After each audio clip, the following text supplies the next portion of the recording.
Hello, everyone. I'm Alice, your host for the Spacious Life, where we are bringing together holistic well-being professionals from around the world to help you find the space in your life you need to thrive. So in this episode, we're diving deep into the connection between early trauma, stress, burnout, and our eating behaviors with the incredible Galina. Galina is a passionate somatic practitioner, trauma educator, and author, dedicated to helping people become free from emotional eating and rediscovering a nourishing, peaceful relationship with food and their bodies. With a deep understanding of how early childhood trauma shapes our nervous system and eating patterns, Galina guides individuals towards lasting healing, not through willpower or rigid rules, but by teaching the body a new way to embody safety, connection, and true nourishment. As the author of Peace with Self, Peace with Food, a trauma healing approach to emotional eating, she bridges the gap between trauma and disordered eating, offering a compassionate path towards body trust and lasting well-being. We can join her to explore how trauma, the nervous system, and eating behaviors intertwine, and how you can cultivate true peace with food from the inside out. Welcome, Galina. Oh, So thank you, Alice. It's so good to be here. it's so lovely to have you. And I just think this is a great conversation to have. I think, everybody in some ways is affected by their relationship with food. I think it's a really common one where we can have kind of disordered patterns around that, especially when we're stressed and overwhelmed. So let's dive straight on in there and really look at what that relationship between stress and overwhelm, anxiety, and how that can actually affect your eating patterns from your perspective. Yeah, this is something that I look at every day. And we have some pretty solid nervous system theory and some pretty solid anatomy and physiology to base what I'm saying on, not just observation. Yeah. And what we see is that your body is equipped with a brain that is capable of maintaining basic physiological functions without you having to think about it, Mm-hmm. especially the part of the brain that's in the back. If listeners were to take their hand and just gently cup the back of the skull, right where the head joins with the first couple of vertebrae of the neck, this is where your brainstem is. And the brainstem is, or the hindbrain, is an ancient part of the brain. That's a part of the brain that we share with our relatives, the reptiles and Mm. turtles and lizards and iguanas. And this is the part of the brain that manages without you having to think about it. Things like your breath, Mm-hmm. how many times per minute you breathe, how deep is your breath, what does the inhale look relative to the exhale. Mm-hmm. It manages things like your body temperature, your blood pressure, and the function of your digestive system, the function of your respiratory system, the function of your um, cardiovascular system, kind of in the background. So I can be here talking to you today, and in the background, my brainstem is making sure that my body temperature is regulated, that my pH is regulated because of how I'm breathing. It's making sure that I have the correct heart rate for this conversation, so Mm-hmm. I'm not overusing energy, but also that I am appropriately aroused. I have optimal arousal to be sharp enough to be able to answer your questions. Yeah. And all of this is happening in the background. Mm-hmm. Now, me talking to you is a very pleasant experience. Good. You and I, human to human, we're having this lovely exchange. And so when stress levels are low, the brainstem is capable of maintaining all of these functions like breathing, temperature regulation, digestion, and the appropriate secretion of hormones to support our well being. And we can live from a ground of health. And when Mm-hmm. I can live from a ground of health and well being, my body is available to me to be able to do four things with food. Mm-hmm. Number one, I can connect with my body without effort. That's happening bottom up. So my body is informing me whether I am hungry or not.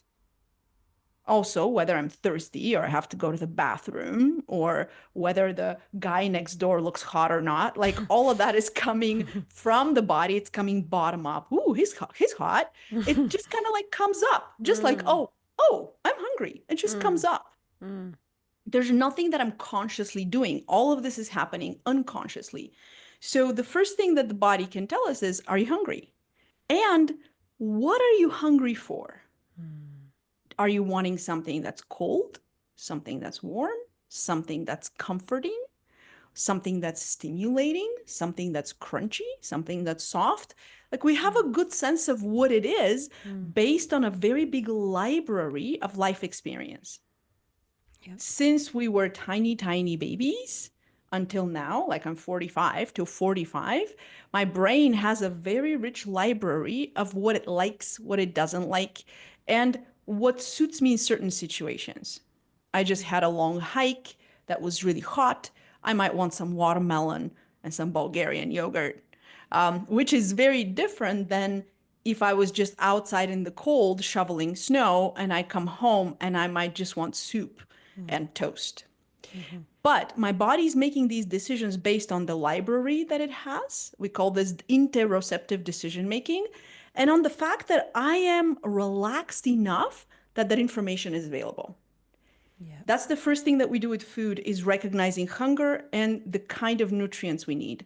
The second thing is that now I'm available to prepare it, to go open the refrigerator, and my whole system, brain and body, can connect because the preparation of food requires movement. I need to be able to reach, I need to be able to grab, I need to be able to pull, I need to be able to cut.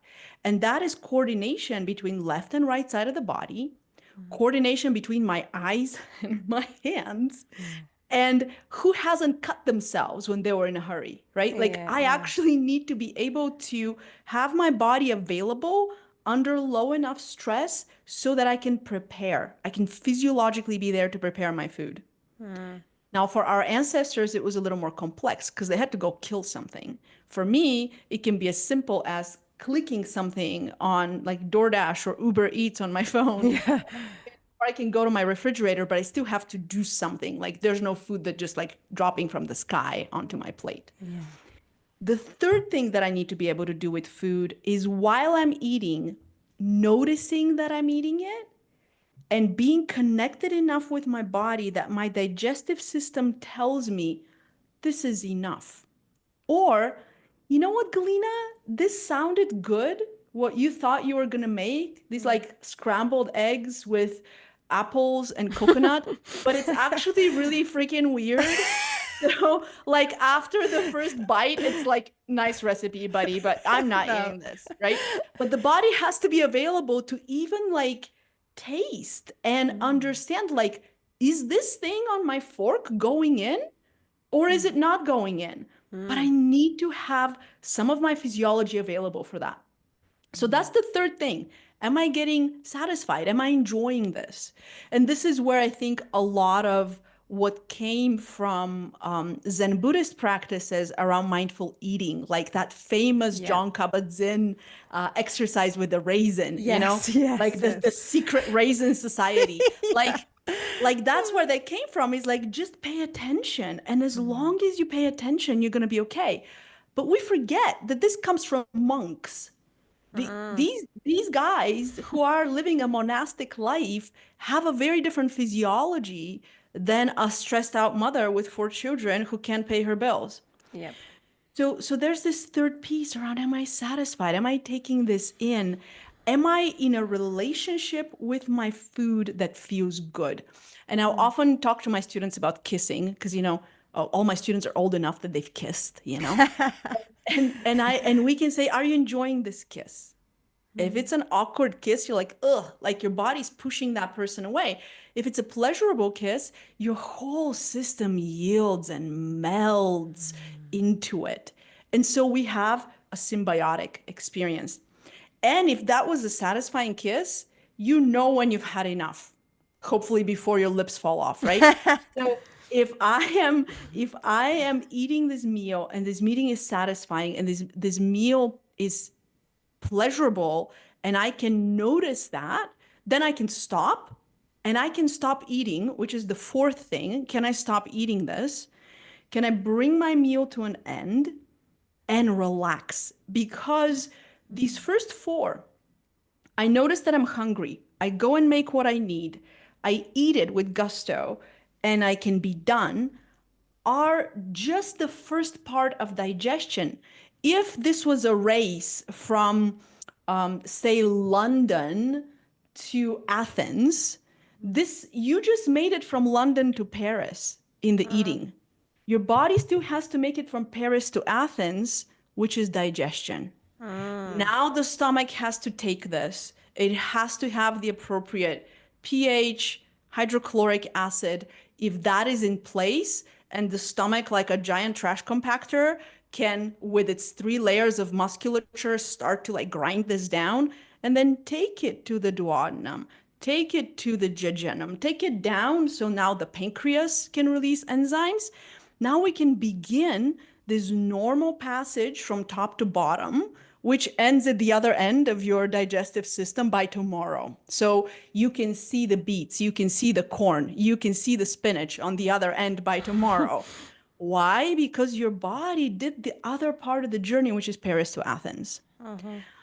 But for so many people, these four stages, even as your listeners are listening right now, they're like, oh my God, this sounds like freaking science fiction. Why? Because in order for me to be able to have the physiology that has enough electricity that is available to do these four and then go Paris to Athens, digest, assimilate, and integrate these nutrients so that the apple becomes your eyeball and so the hamburger becomes your quadriceps, that means that my system is available for this. If my system is needing to attend to threat, so threat is higher than what the physiology can take in this rest and digest, soft parasympathetic tone, then other things are appropriate for the body. And so many of us have experienced this when you get nervous or anxious or worried, your stomach goes into a ball. Yeah. Maybe you have to pee like 5 million times. Maybe you get diarrhea. I will never forget sitting in the hospital waiting for a wisdom tooth to be taken out. I think I peed 700 times in half an hour. Like, I don't think I could even like make it out of the bathroom before I had to go back in. Why? Because when you are aroused, when the system is under stress and you're in the stress response cycle, the hypothalamus pituitary adrenal axis is this cascade of hormones that now is gearing your body for action. And if I'm geared for action, which under higher threat is called fight or flight, under low threat, it's just mobilization. I'm mobilized. We're talking, we're working on something, we're playing basketball. I have to be awake. I can't be like half asleep on the basketball court. But if there's threat, I'm on fight or flight means that all hands are on deck for me to have glucose and me to have oxygen to be able to kick someone's butt or to be able to run away. And if I can pee and poop and get my body to be lighter, not to mention that some animals will cover themselves with feces to repulse whoever's trying to eat them. Right? Okay. So Think about that when you're getting nervous. I know, right? So like we have bathrooms and it's like sometimes it's like, oh, these things are so gross, but they're not. They're our physiology that if I can go to the bathroom and vacate half a pound of my weight, a pound of my weight, however much you can pee and poop at once, then I'm lighter and I can get away. Now, if I'm in fight or flight, that is not the time to be attuning to, am I hungry? What am I hungry for? Is that a baked apple or a fresh apple? Do I want it cut? Do I want it peeled? Do I want an orange instead? Would I rather have French fries with ketchup? I can't attune to that because my physiology is doing something else. Now, if that threat continues to increase, say that if you imagine like an imaginary scale of 0 to 10, with 0 to 2 being like, yeah, moderate stimulation, moderate arousal. And then say like 3 to 7 is higher and higher arousal going into fight flight. If that goes above 7 into 8, 9, 10, the system has to begin to go into shutdown. And shutdown is what is known as the freeze response or Yeah. high parasympathetic. So that high parasympathetic tone, what it does is it actually shuts down your digestion completely. And it starts to go into conservation biology. Can I breathe less? How much less oxygen can I consume? How much less sugar can I consume? And in nature, because we're part animal, part human, in nature, our animal relatives, they go into fight, flight, or freeze for short periods of time. You can go on YouTube and Google mongoose playing dead, and you're going to see the mongoose and the hornbill playing. You're going to see the mongoose flops on his back and then poop, pops back up in 2 seconds. Yeah. Or you'll see a possum playing dead, 15, 20 minutes, done. For human beings, it's more complex because we have two kinds of stress. Oh, we actually have three kinds of stress. We have the stress that comes from, I fell off my bike. Or like I'm going to be having my wisdom tooth taken out. Something's going to be done to my body that's freaking me out. Or I have to go into a surgery. Like these are physical stressors. You got into a bar fight, Yeah. physical stressors. Then we have relational stressors. Oh, this person rejected me. And now I'm in this spiral where this young experience where I was in the NICU is getting touched. And I'm going into a stress response because I feel like I'm going to be all alone Yeah. because there's some unresolved trauma. And then the third way that we get stressed out is through sensory stressors. So sensory integration is a process where through the five senses, what I see, what I hear, what I smell, what I taste, what I touch, and the three near senses, interoceptive, proprioceptive, vestibular, the nervous system is constantly taking in information and making sure we have optimal arousal. Oh, it's too dark in here. Turn on the lights so I can see better. Oh, now I feel better. Oh my God, it's so loud at this concert. Can we go somewhere quieter? So I can actually pay attention. Otherwise, I'm going to get overwhelmed. I'm going to freak out. So constantly, your nervous system is either in this rest and digest, hum along, foundational ground of health space where I can digest my food, I can eat, I can sleep, I can have intimate relationship, I can be a good parent and not scream at my children. Or the system is going to be moving autonomically, which means without your permission and without your participation, just because that's what the biology does, into fight flight, high arousal, or freeze, the highest form of arousal. And digestion is only supported in the rest and digest, soft parasympathetic, Yeah. low tone. If we go into hard parasympathetic, high tone, that's freeze. And so I think what people do not understand, and I am like screaming this from the treetops on the internet and in my book, is you will engage with food in three ways. One, from the ground of health of rest and digest. This is what we call the normative eating or the organic nourishment cycle. 1, 2, 3, 4. What do I want? I got it. I enjoyed it. I'm done. Let's go out and play. Yeah. Amazing. Yeah. Amazing. It's so good. Or I'm going to engage from high stress, fight, flight. I don't care. Just give me something. I need it right now. Ideally, packaged food, something that's right in front of you. Ideally, something crunchy. And you might eat compulsively, excessively, and you might eat until you completely do not even understand what you're eating and why you're eating it. It's just this Yeah. movement that it's like your jaws are just trying to get something in. But there's no sense of being present. There's no sense of being present. This is also where binging and purging happen, where I eat, And that adds so much to my overwhelm that I have to reset the system and I might throw up. This is where ARFID goes in. This is where chewing and spitting goes in. So I'm actually, the ways I'm eating that might be disordered eating or eating disorders for people who are where it's clinically relevant, they're an expression of my sympathetic arousal. This is also where restriction goes in. Like for me, Yeah, I was going my to feel that. my pattern was mostly around restriction or orthorexia.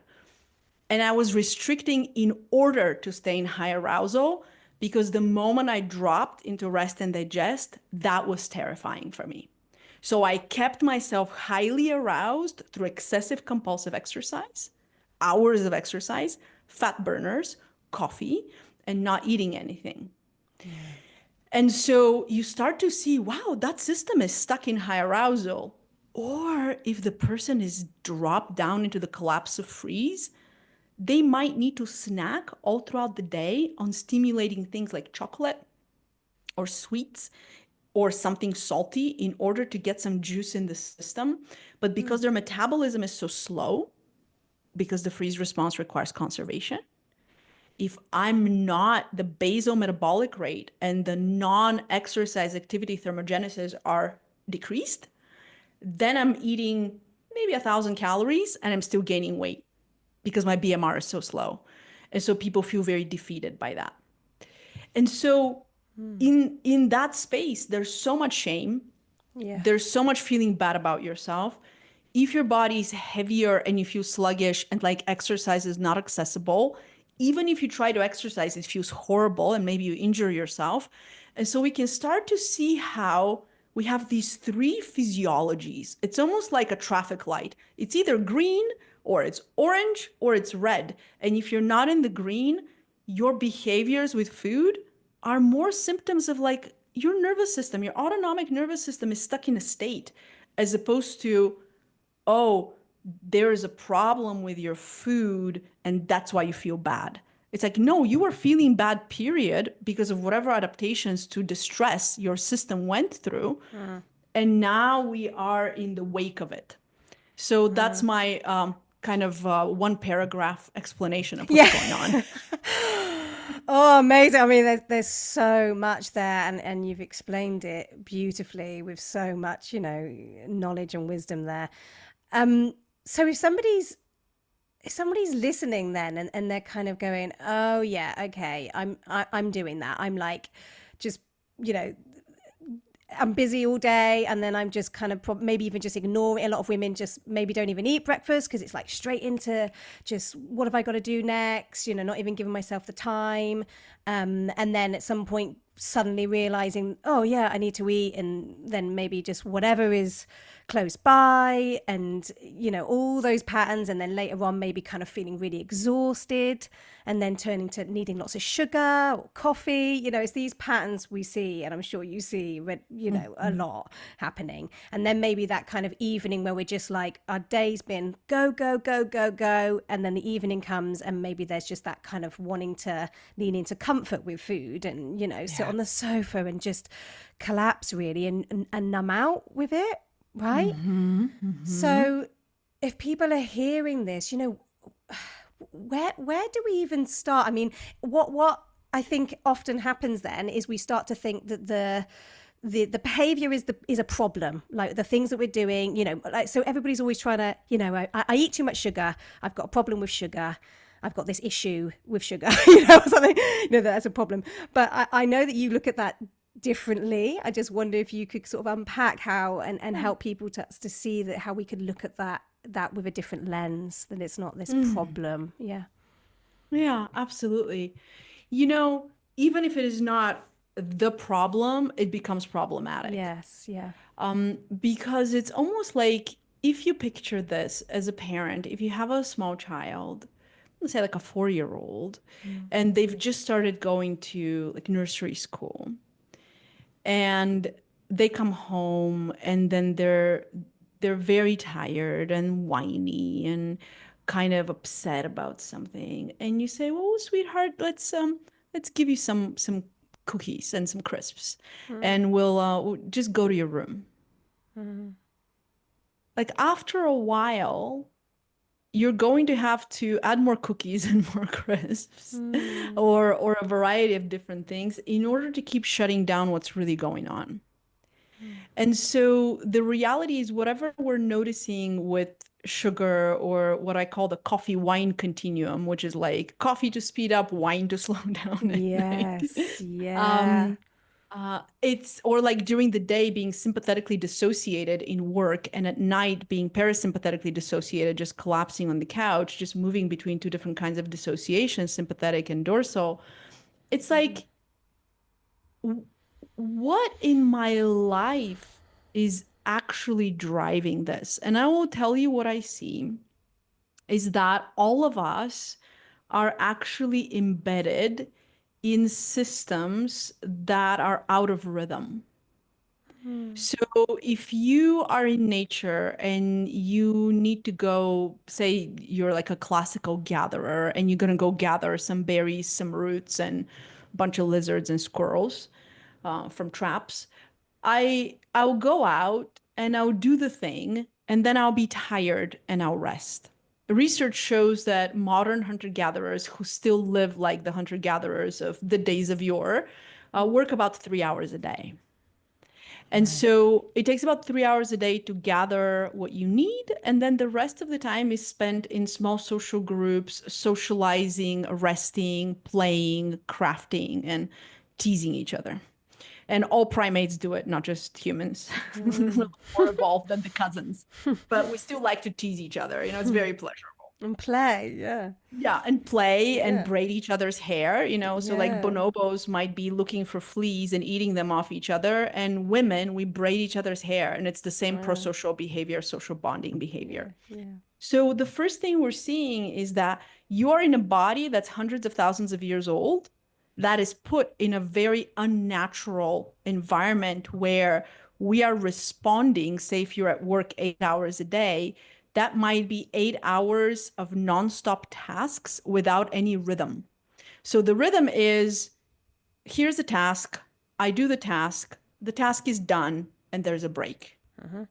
Here's a task. I do a task. The task is done, and there's a break. Mhm. And then that's over and over again, which are in the system arousal deactivation cycles or activation deactivation cycles. The body speeds up a little bit and then it slows down. The Mhm. body speeds up a little bit and slows down a little bit.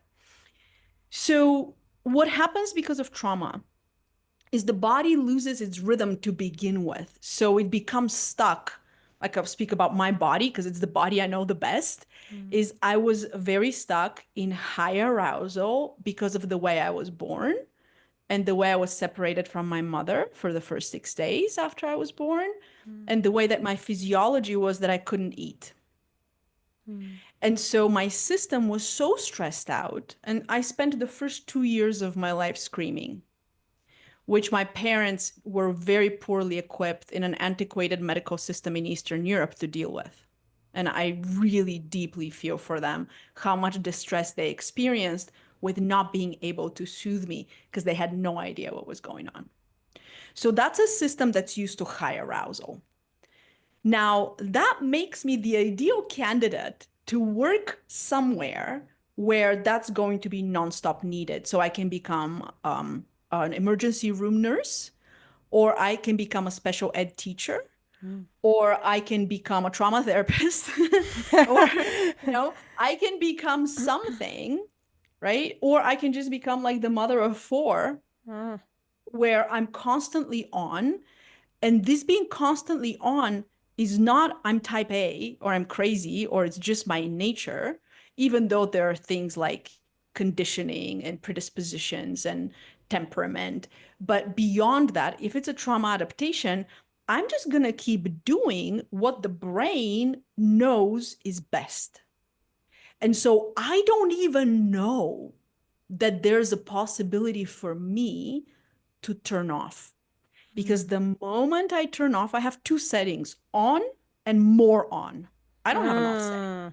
Oh, I The think that's such a only, that's such the, one that everybody's going to go, "Oh yeah, I know that." yeah. On or So more on.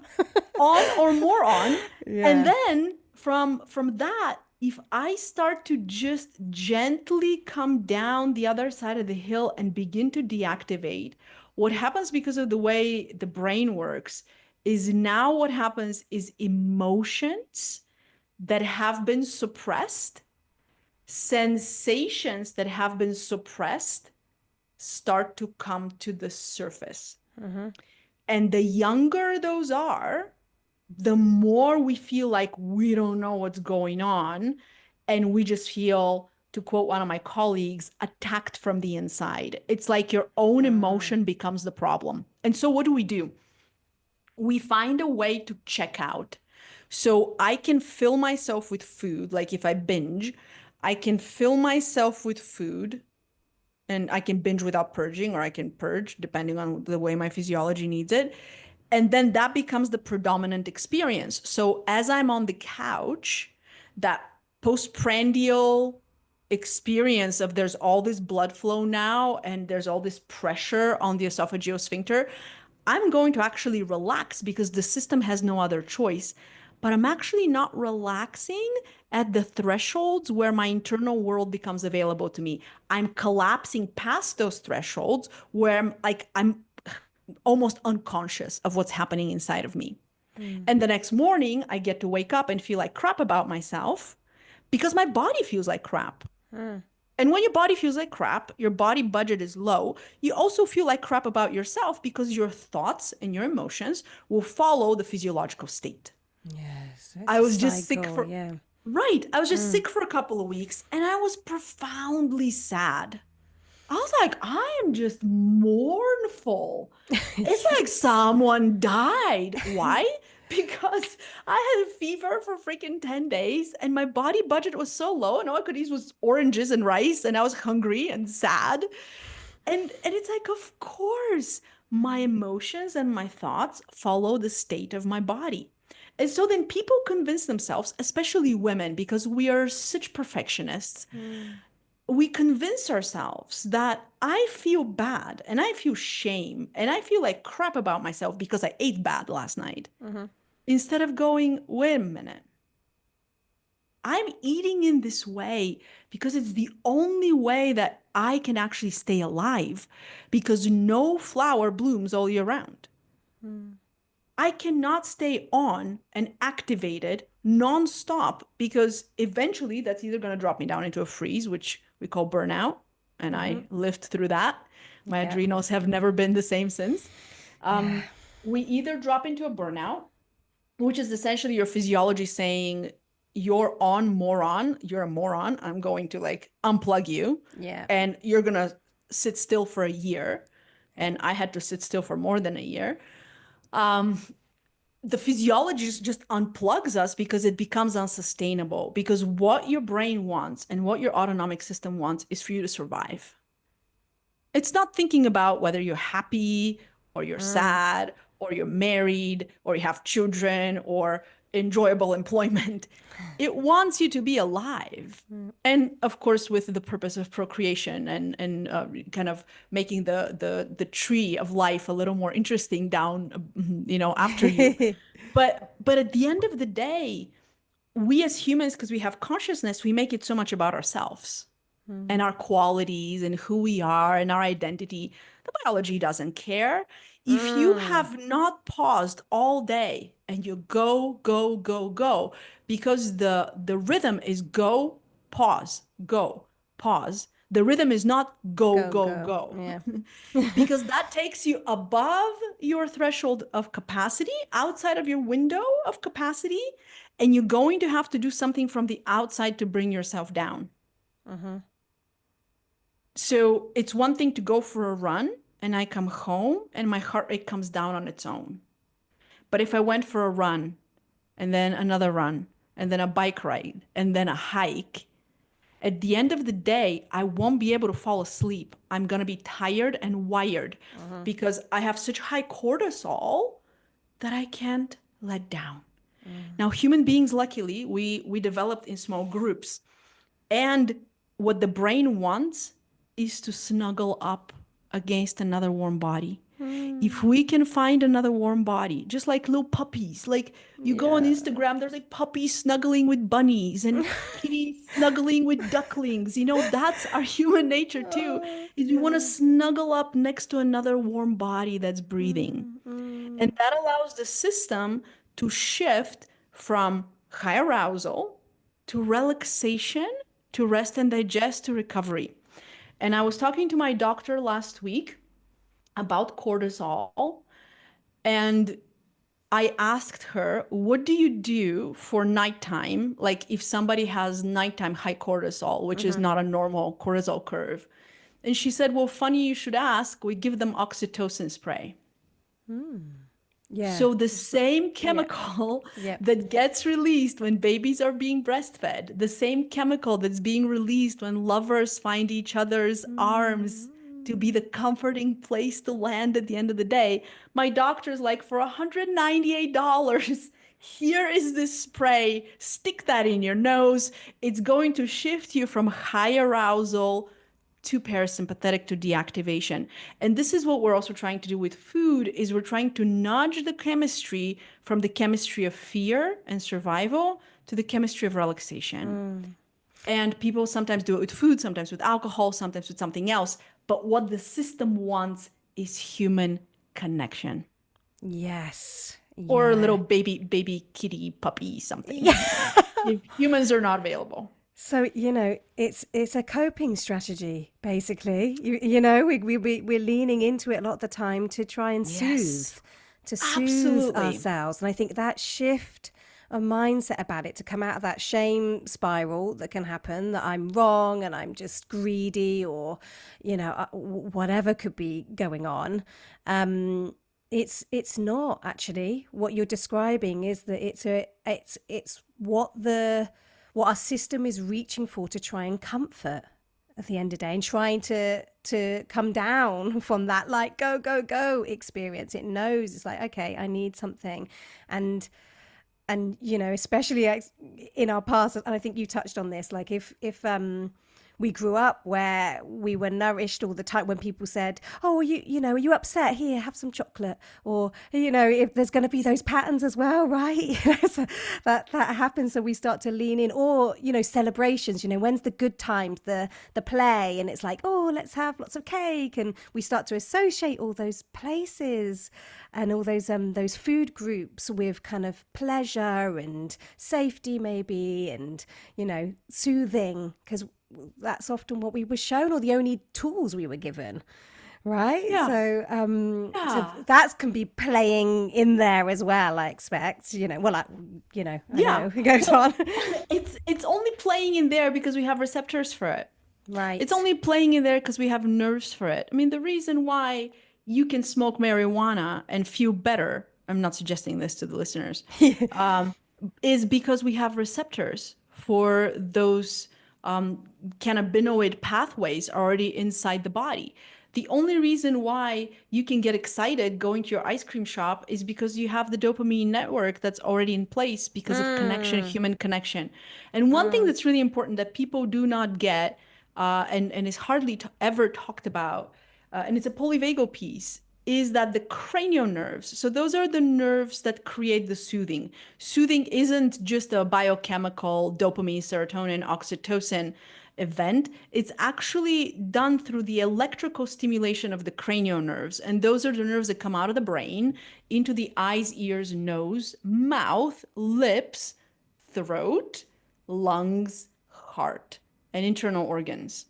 The vagus nerve is probably the most popular one because they Yeah. can put a pacemaker in it. And anytime you can medically intervene into something, it gets researched because it makes sense that's the money is going to go towards what we can do something about. And if I can, babies when they're young and they're fully dependent on mom for their feeding, because when you can hold your own meatball in Eastern Europe, you're fine. but before then, you're fully dependent on mom.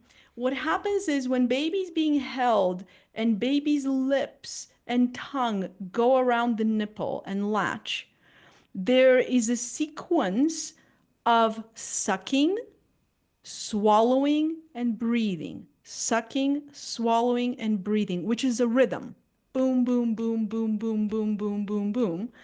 That rhythm is bringing electricity to the face. That rhythm is also coupled with the eyes of the baby and the eyes of the mother making contact.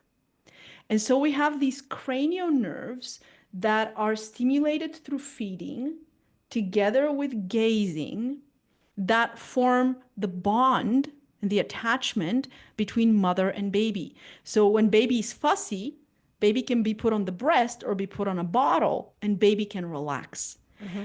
Those same nerves that are responsible for sucking, swallowing, and breathing for babies, those same nerves later mature into the neural platforms of social connection.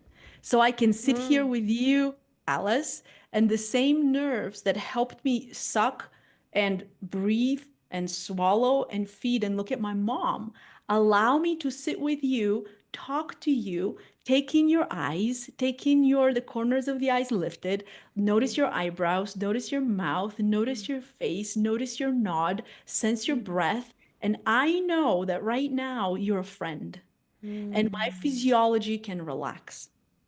However, if I come home and I live alone and I have a whole bunch of relational trauma where my parents weren't available for co regulation, then my body might have never understood what it's like to get soothed from seeing another person's face and hearing their voice. Mm. But I can mimic the same neural circuitry by chewing, Ah, swallowing, and yes, breathing, right. which is why so many of us, especially with crunchy food, I've worked with people who eat pounds of carrots and bags of chips, not because they are bad people. It's not a moral judgment.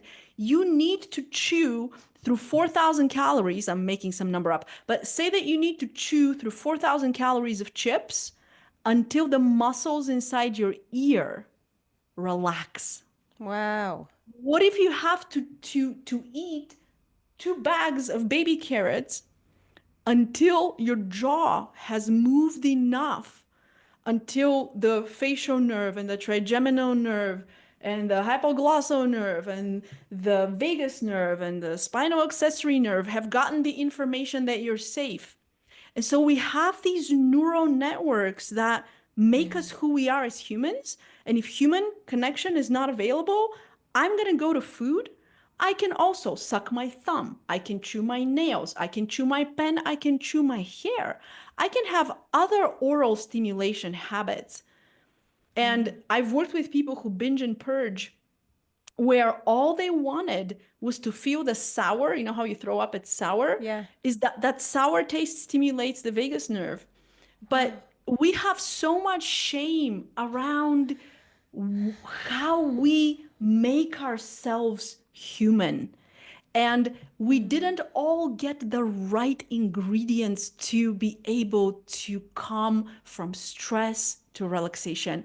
And Yeah. it breaks my heart how much shame I felt for it, Yeah. how much shame my students feel for it, because I just thought I was a perfectionist. I just thought that I was a crazy woman who was never happy and who could do anything, and it didn't matter what the cost was to look a certain way and to feel a certain way, which is exactly not who I am. Yeah. And it took decades of research and work on myself to find the truth that my beginning was very rough. And I've spent, the last couple of decades healing from that. Yeah. And I think maybe that's a good place to kind of take people that, really taking on everything you're saying and maybe resonating with it and kind of knowing that, um, they recognize that they're kind of stuck in this cycle of stress and overwhelm and emotional eating. And so what would you, somebody listening like that, what would you suggest? Where would they start? What might you suggest for them? Because it's a big Yeah. topic, and I can imagine like, whoo, I like, know. okay, right, I get it, and they're going, yep, I've got it. That is what I'm doing. That's Yeah. me. Tick, tick, tick. So Yeah. where Yeah. do I start? Well, the good thing is that I wrote a book about it. And Perfect. the book and the book I wrote was for the very beginner. Mm, Because what was happening was people were coming to me and they're like, "Oh, I just read Gabor Mate's new book and I read Bessel van der Kolk and Babette Rothschild and now I hmm. just feel like I've added insight to injury and I'm Yes. completely paralyzed and I don't know which way to go. And oh my God, I have so much trauma. I don't have enough years and I don't have enough money and I don't Yeah. have Oh enough. God. Yeah. Okay, so let me tell you this. If you have trauma like me or worse, Or maybe you think you have no trauma, but you have symptoms, which means you have trauma you don't know about. Because we have two kinds of trauma. We have the trauma of things that happened, like someone hurt you or neglected you. And we have the trauma of things that didn't happen. Yes. You needed someone to be there and they weren't. You needed someone in the hospital with you and you had hepatitis and you were there for 40 days and no one was allowed to visit you. That's the trauma of what didn't happen. Yeah. Right. And so oftentimes people are like, nobody beat me. Nobody sexually abused me. Why am I like this? It's like, because you might have needed a bunch of things you didn't get and you don't remember what didn't happen. Yes. Right. Yes. So if you're somebody who's finding yourself like me in high arousal and the only way you can rest is if you burn yourself out, or if you're somebody who's more on the hypo end and doesn't have a lot of energy, might feel lethargic, doesn't have motivation, procrastinates, feels stuck, what you know, the first thing, it's like if there was a 12-step method about this, the first step would be is I acknowledge that I have a nervous system, that nervous system got wired a certain way. Yeah. It's not my fault. I didn't make this happen. I didn't make a contract with nature and biology to do this to me. This is how I've best adapted. Yep. And I survived and I'm alive Yes. and I'm healing. That's the first step. The second step is to go, okay, do I notice myself going more towards arousal or more towards shutdown, or do I go between the two? Because we have these three options. The third step is I need to start doing something to support my biology. What supports the biology is experiences that feel either mildly pleasurable or neutral. And I know that that sounds really weird because sometimes people are like, oh, don't I like have to go and like go feel my sadness and go feel my grief and go face my mother? It's like, no, no. What you need to do is you just tell your mother exactly how it is. Spare your parents. Like what you need to do is to attend to the body and just really treat your body like a little animal. Like if you go and get a rescue dog or a rescue cat, you don't treat them like one that you took from a breeder.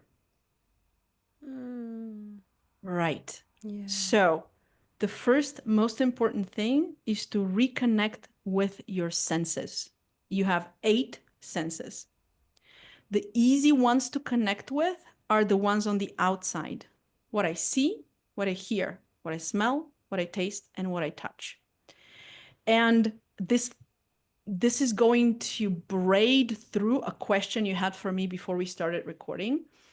Oftentimes, if you go on like TikTok or Instagram or you Google like how to deal with anxiety, how to deal with a panic attack, you might see something like, what are 5 things that you see? What are 4 things that you smell? What are 3 things that you hear?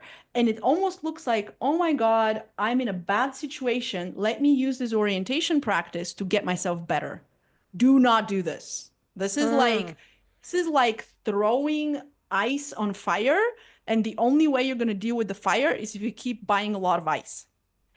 What is really I love that important analogy. Yeah. what is really important is that you teach the biology how to pay attention to what's neutral or mildly pleasurable. And that's not going to happen while you're having a panic attack. It's not going to happen while you're starting to scream at your children. What's going to happen is you're going to wait strategically for times when you are having a little bit of space. Maybe this morning I wake up and while the kids are sleeping, I have 10 minutes all by myself. And I'm going to make my favorite tea and I'm going to take it to the window and I'm going to sit and I'm going to look outside and I'm going to see with my eyes what is something beautiful in my backyard or in the sky. And then with my ears, what are some sounds I can hear that I like? Oh, a mourning dove. Spring is coming. Oh, how nice. Maybe there's no nice sounds outside because you live downtown. Turn on some music. You know, listen to a beautiful chant or some koshi chimes, like something that's beautiful to listen to. And then smell your tea and taste your tea and notice that it's warm in your hands. And these are the 5 senses that are on the outside. And you can really jazz this up with essential oils and a fountain on your desk and like beautiful art. Like I have always a flower on my desk because I can always look at a flower and the flower has a shape that organizes the brain. because I also look like a flower on the inside, and my biology recognizes the things inside of me that look like this flower. And so there's a beautiful synergy and resonance that happens when I look at a flower. I also have a picture of my grandmother who passed away right behind the flower. So there's someone here who loves me that's right in front of me. So going through the five senses, you're not learning to swim when you're drowning. You're learning to swim dry on a bench, like I learned in the third grade. You're gonna get on that bench, you're gonna move your arms like this, and you're gonna move your head like this. You want to connect with the five senses when all is well. And what's Right. gonna happen is it's going to increase your capacity to be well. And it's going to teach you that we don't get better by looking at what's wrong, but by expanding what's right. That's on the outside. On the inside, we have three more senses: interoceptive, proprioceptive, vestibular. Interoceptive is as simple as, where is my body warm right now? Oh, that feels nice. Perfect. We're not going to like, where am I anxious? Where's my body warm? Oh, nice. Where does my skin feel like this is the softest cashmere sweater I have? Oh, that's so nice. So creating pleasurable sense experiences. Then we have proprioceptive. Can I do something where my position in space changes? So maybe I go and I lift some weights and I feel how good that feels. Or I squeeze my child really tight, or I have my dog on my lap and that weight feels good, or I get a weighted blanket so I can bring into my tendons and ligaments information about my position in space. And then vestibular is as simple as, can I keep my eyes on something while I move my body around? And so I can start to connect with those senses and create good experiences in my body. And over time, what's going to happen is the physiology will prefer to connect with what's good than what's not feeling good. And over time, that capacity that we create to tolerate being okay makes trauma resolution possible with the right practitioners. This is what we call phase one work. This is preparing the soil. So eventually, when something comes up, you are not re-traumatized by it, but empowered by it because your body knows how to be well. Because for a lot of people, tolerance to feeling good is zero. Yeah. If I've had trauma, why would my system want to feel good? It wants to keep replaying the bad thing to protect me. And going back to point one, I'm alive, I survived, Yeah. and I'm healing, Yeah. which means whatever the heck happened, I'm stronger than it. And now I just have to remind my physiology that through plugging into the sensory system, all eight parts of it, because that's what creates the window of optimal arousal. And eventually, good emotions will follow. Eventually, good friends will follow. Appropriate relationships would follow. Right work will follow. And you have the impulse to go outside when it's sunny and stay the heck inside when it's cold and nasty. Because we push our bodies, I gotta go for a walk every day. Well, if it's nasty outside, why would you go? Stay inside by the fire with a blankie. So you can start to do what's appropriate for the system and you don't burn it out, because we burn ourselves out when we can't hear and we think we need to keep going because that's what saved our lives. But guess what? Your life has already been saved. So now you're in the next phase and you need to behave differently. Mm. Oh, there's so much good stuff there you just shared. Oh, I love that. I love that reframe. And yeah, I'm what's also coming up, and I'm just thinking when you even just were talking about that analogy, and I'm trying to tune in with what people might thinking and what I'm going through. Would you suggest anything though, say you were in that moment? I'm thinking about when like, the kids are screaming and you've kind of lost it. Maybe you're kind of screaming back at them. You're overwhelmed. It's all kicking off. You're in high levels of stress. But what you were saying is like, don't chuck ice on the fire. What and I know what you were explaining, actually spend more time leaning into joy. But if you have got one of those moments and you're like, Mm-hmm. okay, I'm in it, this Yep. happening, it's all kicked Yep. off, what would you suggest you do for that people might do in those So moments? So that's like an SOS moment, Yeah, right? yeah, That's like yeah. In a those, yeah, calling 911. yeah. I don't know what the number is in the UK. It's 120. I think it's 122 in Bulgaria. 999. Yeah. Yeah, 999. So here is the thing. Typically, when we are in the thick of it, we're not thinking about what we're gonna do. That's when my students are like, I can't remember any of my tools. Why? Because you've already flipped your lid and someone else is driving the car and you're in the trunk. Like the driver's in the Yeah, trunk. yeah, yeah, yeah. But what you can start to notice is what was happening. So in the beginning, trauma healing is a bit like all of it is hindsight or what I call postmortem. Like we start to see, okay, I just yelled at my kids. That wasn't good. I had to go and repair. But what was the first moment that I started noticing the temperature rising? That's when you can do something. You're very unlikely to be able to access your coping strategies in the midst of the biggest fire. Yeah. It's like I accidentally lit a fire on my desk yesterday. And like and I was able to extinguish it because it was small. And I have a glass desk. Like it was easy to extinguish it because it was small. But if it was really big, it would be harder to extinguish it. So, what's really important is to get to know yourself and to go in hindsight. What are the first signs? Now, some of the first signs of arousal are our vision narrows. So, the moment your vision starts to narrow, where it's like the size of a laptop, like it's smaller than, I'll say like 2 feet. That's one signal. Then we can start to speed up on the inside. It's like your heart starts to go, or you get a little warmer. And then I personally have like a stress voice, like my voice will go higher in my throat like this. Yeah. And so it's like I start to notice. At that moment, if you start to notice yourself, the temperature rising, you can do two things very fast. One is open your peripheral vision. Open like so you can see as much of the room as possible because that's going to shift the brain to a completely different mode. Okay, yeah. Two, get something behind your back. So I can go lean on a wall.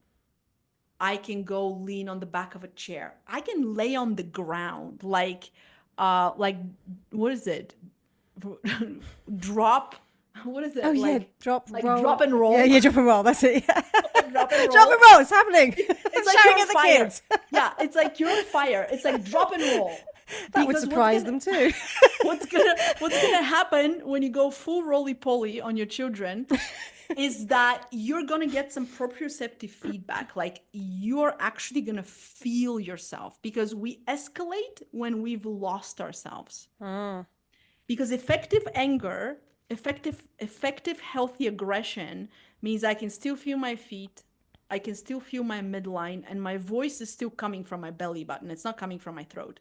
If my voice is coming from my throat, I've already lost my ground and my children aren't going to hear me anyways. So get something behind your back, open your peripheral vision, and see if you can extend your breath a little bit. If I can extend my exhales a little bit, Yeah. if you can sing a song or hum a song, this is where like having a good, like especially if you're upset, having a good Alanis Morissette repertoire or something is really helpful because you can just like channel it in there or some Spanish rap. But we're just thinking about what can I sing that can start to get some of this energy out. But that's at lower intensity. That's when you're like a 3 or a 4. If you're up in the 6s, your brain is too far gone to do anything. That's why it's so important to not do crisis intervention, but to do embodiment work in the lab, which is what I do with my students. It's like, let us think about the last time you were really pissed off. Let's bring it up so we see what your body does, and I can teach you what to do in the lab so that then in real life, Bob is no longer that scary. If the system goes into a shutdown, which is possible, like it's not the yelling parent, but it's like the parent that collapses, Yeah, yeah. this is where you really need something to hold you. So you might need to get into a chair and let the back of the chair support you and get a pillow to hold yourself from the front and just squeeze until you can feel some structure around you. And until you can start to find your spine and your pelvis, you can put your hands on the top of your head. You can push your head into your hands. So you can start to find your spine and you can start to find the tail to the top of the head connection. But these are things that we need to know as human beings. It's like human manual 101. That's why my students are like, oh, your program isn't peace with food. It's like peace with being human. And it's like, yes, Yeah. but nobody's going to come take a program that says peace with being human. They'll be like, okay, weirdo. I just want to stop binge eating. Okay. So Yeah. at the end of the day, it's like, how intimate can I get with myself to know my physiology, and what are the things that help me so I can increase my capacity and I don't flip my lid so easily. Oh, so much amazing guidance and tips you've just given. I'm sure everybody's just like, oh, hungry for more, so to speak. Yeah. um, yeah, I just, yeah, it's great information. And I mean, yeah, I feel like I've definitely spoken to you longer probably than a lot of the other speakers, because there's so much juiciness that you're So giving us, much. that, I just think it's such a common one. Because the thing is with eating, and I always think about this as an experience with disordered eating as well. It's such a hard one because you can't not eat. I know. It's everywhere, right? It's in our lives. We can't avoid it. It's not a kind of, maybe a coping strategy that maybe you could kind of pull away from. Maybe it was alcohol or something, and you could go, okay, I'm going to take it out of my house, or whatever the thing might be, smoking, or but food, it's in our lives. It's there Yeah. everywhere, and Yep. it's a very, very difficult or complicated relationship for people to address. So you are doing incredible work, and I love the way you're talking about it, and getting people to reach that deeper into themselves, to actually nourish themselves, and actually with that can kind of start to, yeah, expand into more joy and into more safety, so Mhm. that those behaviors almost can kind of dissolve in a way. Sort of, Yeah. yeah, it's like, rather than going to them, like, go like, right, let's do this, let's poke this bear and let's understand this problem. It's like, Mhm. actually, can I keep expanding around, so Mhm. actually my threads that are linked to it can kind of slightly soften. Maybe that's the way Yeah. I'm sort of seeing That's it. a beautiful way for you to tune into the kind of work that's necessary. Yeah. Because at the end of the day, what I don't want is for people to take a nervous system tool or a meditation technique or some kind of like plant medicine approach or whatever it is, and just use it to cope. Because if food is the expression of your state, it's your state that needs attention. And if you're just going to replace food with something else, say, like I often now will work with people who are on the modern GLP-1 medications, and they'll say, yeah, I'm not hungry anymore. I don't have food noise anymore. But now all of my problems that I was avoiding with food are here, and I feel completely overwhelmed. So if we just take one kind of coping that maybe we don't like or we judge, and we find another one that in our human ways we approve or have deemed better or morally superior, the reason why you are dealing with this issue is because it's a spokesperson, it's an ambassador for the parts of you that don't have a voice, and it's expressing something that you cannot symbolize and you cannot feel. And so just going like, well, what can I do instead of eating, is like, that's the wrong question to ask. The right question is, what is this communicating? What is the mystery that of my life that I am being led to solve here, so that at the end of it, I am more fully a human being with the inherent right for enjoyment and satisfaction and connection and intimacy with self and others, as opposed to I'm this problem to be solved and I'm just going to find a solution that doesn't hurt me. That's the individual will of the psyche will never allow this. So you're just gonna keep playing whack-a-mole with yourself. And Yes. I can so confidently speak about it because I've done it all. I think that's the I've tried it, and it didn't yeah. work. You know, Yes, it I doesn't. tried to drink it away and smoke it away and meditate it away, and it's still here. Yep. And I think that's a really common one. And I hold my hands up to that one as well. From the same, we're sort of coming out from eating disorders. And then actually, the coping strategies I then started to use looked, good on paper because it was exercise and, meditation. But then actually, there's like it wasn't it either because it was a coping strategy. It wasn't actually dealing with it. So it just kind of looked more